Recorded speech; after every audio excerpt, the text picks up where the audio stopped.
Hey, it's Lori Lewis, the director, with another episode of the Before the Big Day podcast, YouTube edition. Before we get into today's episode, I'd like to remind you, please subscribe to the channel and turn your notifications on so you know when a new episode is available. Also, give me a thumbs up so I know you got some really good wedding planning nuggets from this episode. This podcast is for all of you who are wedding planning, who are trying to avoid going into debt for your big day. And you need the advice from those who have firsthand knowledge and experience, those wedding industry professionals from across the country, and those real life couples who have been through what you're experiencing and want to share their testimonies. So without further ado, enjoy this episode. And I'll see you soon.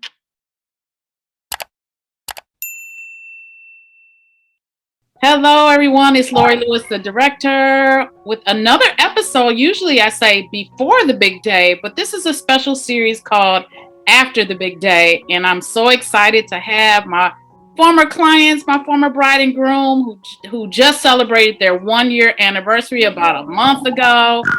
So they are joining us. Say hello to Aisha and Torrence Green. Hey. Hi, how you doing? Thank you for joining me on this special edition of the podcast, and just felt it was needed in talking to you, Aisha, and some other brides about just being able to tell what happened after the big day. So, first of all, congratulations. You celebrated your 1 year and 1 month. So how's married life? Married life is fantastic. I think it really helps when you are in love and you actually like the person you married. But married life has been really good. I've been able to learn a lot about myself and learn more about Torrance, and we're blending families. So we're doing really good. Ditto, Torrance? Yes, ditto. Awesome. So let's talk about life after the big day. I know we spent a lot of time planning, and just so listeners or viewers know, you guys had the one-stop wedding where the ceremony reception was all in the same place. Shout out to 97 in Winder. Beautiful venue.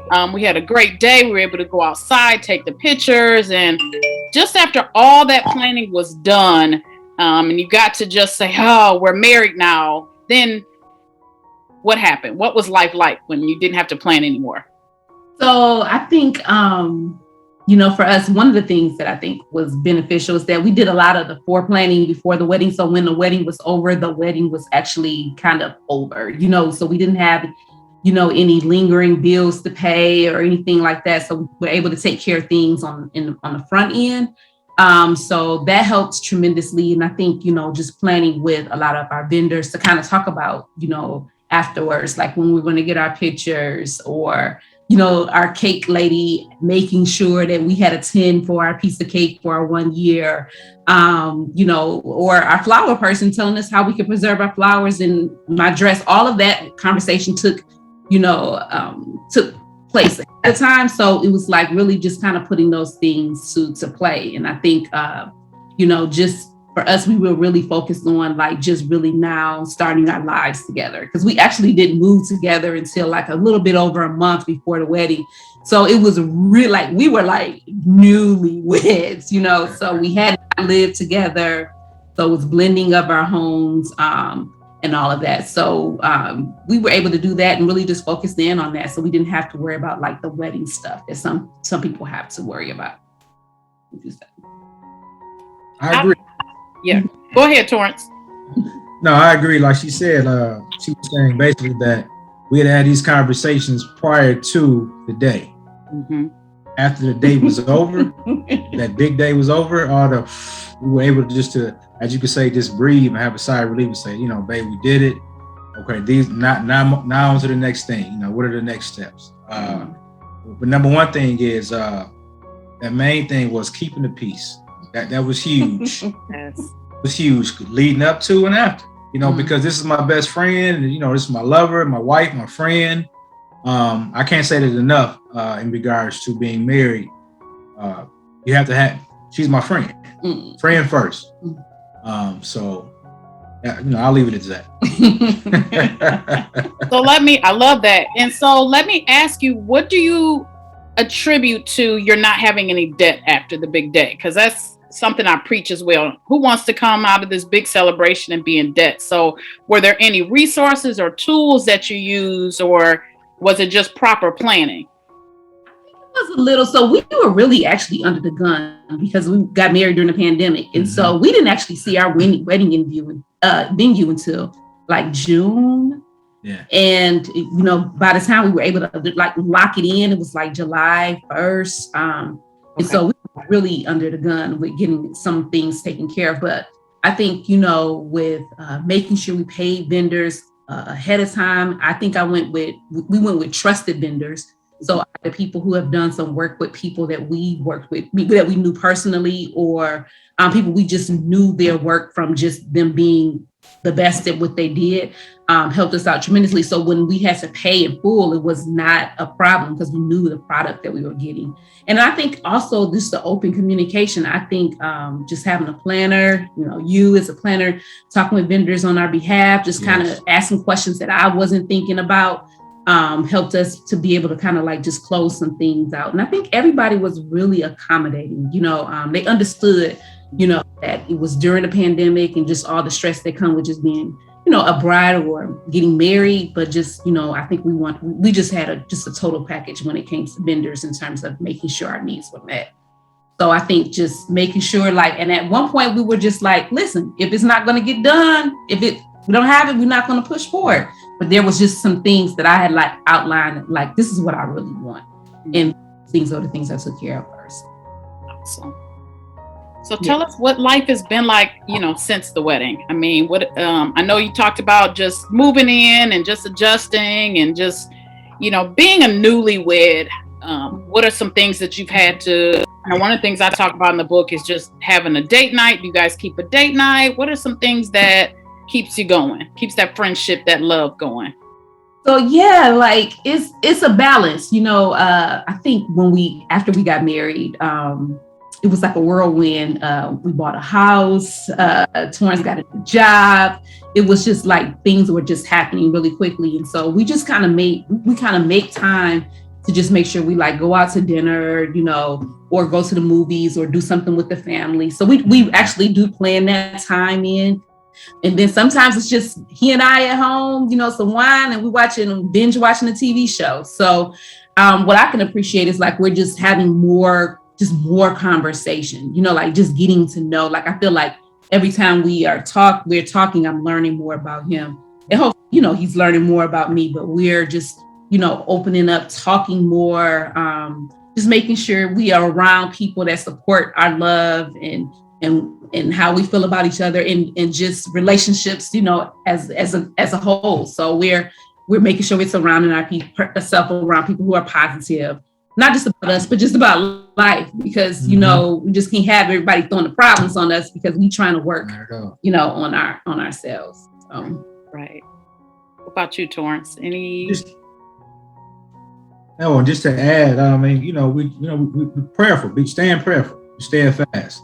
We know we're going to have ups and downs, that they're going to come. But her and I have an open communication. So we talk about a lot. We talk about different scenarios. Again, like she said, knowing things about me that she wasn't privy to, or I never probably even told anyone about. And vice versa. Getting a chance to meet some of her family and find out, wow, that's the reason she, carries herself this way, and vice versa for me as well. So getting a chance to find out, okay, where she comes from, why she feels the way she feels, and what are her beliefs on certain things. And it's been awesome. It's been a definitely growing experience, and just open, being open, and her word, being transparent. I say all the time. Being transparent to just receive advice from good people. Mm-hmm. Everyone is not going to give you good advice on marriage. Mm-hmm. So again, just having that open communication, and being able to just to say, hey, we're gonna get through this. Mm-hmm. Her and I. Right. I would also add that if I could add anything to that, it's so I don't want to make it seem like we just have the most perfect marriage ever. It's perfect for us. It works for us. I will say, because we had marriage counseling in the beginning, we had 12 weeks of marriage counseling every Saturday. We had homework. We had, we did some things, different separate assignments. We came back together. And I think when we first got married, like if we would get into argument, I'd be the first one to throw, that's not what we said we was going to do in marriage counseling. So, it's always, I think, us grounding ourselves in that, that was really important. I just totally recommend that anyone that's getting married take an opportunity to go to some type of marriage counseling to know about one another. Like, even though Torrence is saying he's learning new things about me, I would say that you don't go into a marriage fully knowing everything about a person, right? So it's always a continuous learning that's going on. And so, I think he's learning more about me and like how I handle situations, who I'm with, all that type of stuff. And so we're growing in that, and it's been pretty positive, Mm-hmm. I love it. I mean, I especially love the part where you said you're surrounding yourselves with other couples, like-minded individuals who are going to support you and uplift you. They want to see you succeed. I love it. You can just see, I love it. Awesome. So you touched on a lot, the finances, keeping the peace during the wedding planning. But is there any other advice for those couples who are listening? I know a lot of my listeners are listening because they're preparing for their wedding next year. And in regards to just not just wedding planning, but just being married, being a spouse, is there any other advice you want to convey? Sure. At the end of the day, it's Aisha and I. Mm-hmm. At the end of the day, it's Aisha and I. Of course, we have children, parents, or what have you, but at the end of the day, it's her and I. And people have to understand that. No one comes first. It's her and I. At the end of the day, it's her and I. And once that's established, everything else takes its place. People that don't understand that, then so be it, because they're going to be who you be. Everyone knows life is a game of reaction. But her and I, we be prepared. We are prepared for certain things as it relates to moving forward in our marriage. And me being the king and this is my queen. People have to understand this how I roll. Right. Like I say, at the end of the day, it's your wife's happy. I'm the kind of guy I roll with it. Don't too much kind of make me up or down. She knows that about me, and I'm cool with it. You know what I mean? I'm just a chill guy. Wife, she's fiery, she's full of fire, and I'm fine with it. You know what I'm saying? That works for us. Yeah, I would say, I didn't think about that, but I would also echo what Torrence is saying about like it just being, it's us. Like people think about, marriage, and it's like they have all these other your parents and all of that stuff. It's us. It's Torrence and Aisha. Mm-hmm. And our marriage, and while we do have kids, we make sure that that we know that we are each other's. Right. We're first. So I would say that. I will also say, and I know you said before the wedding, right, and after the wedding. So before the wedding, I think what Torrence said about like just really establishing what it is that you guys want to do, and then I will also say like we went into this journey, and while the pandemic was happening, we had to cut down guest lists and cut so many things out. But, at the end of the day, we had those around us who surrounded us, who loved us, who loved what we were trying to do. Mm-hmm. And at that moment, when you go from 300 to 50 guests, I thought about it. It was like, this is cool that we got people here, but I could have married him and it's just been he and I. And our kids, and we would have been just fine. All of the day. But you have loved ones who want to share in that day. Mm-hmm. And so I say that to say, like, sometimes people get so taken aback about the minute things, about having this person. Like, if I haven't talked to you, I don't even understand, like, why do you think you would be here? But okay. But what we did was really focus in on us, and so I think that's really important. Like I said, we have conversations. We're always getting to know each other. It's nothing for me to pull out some question that I found on the internet. Except he's like, oh Lord. Here we go. It will spiral into all types of conversations because I want to know, that's just what we do. And so I think that just really focusing in on your mate and like just not having all the other things that come with, marriage, getting bad advice and all of the stuff, like just really taking that out. I go out, I have a balance between my girlfriends and being married. But, at the end of the day, I'm going home to my husband. I'm ready to be with my husband, so. Right. Yeah, I appreciate that time that we have together. I mean, you guys are so inspiring to me because, when I get married again, I'm claiming it, right? That's exactly, it needs to be me and him.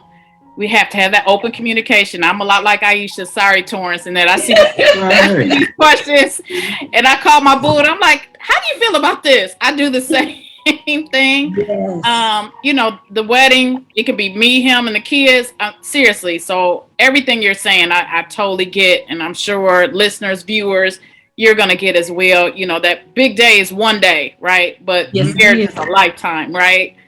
So, yeah.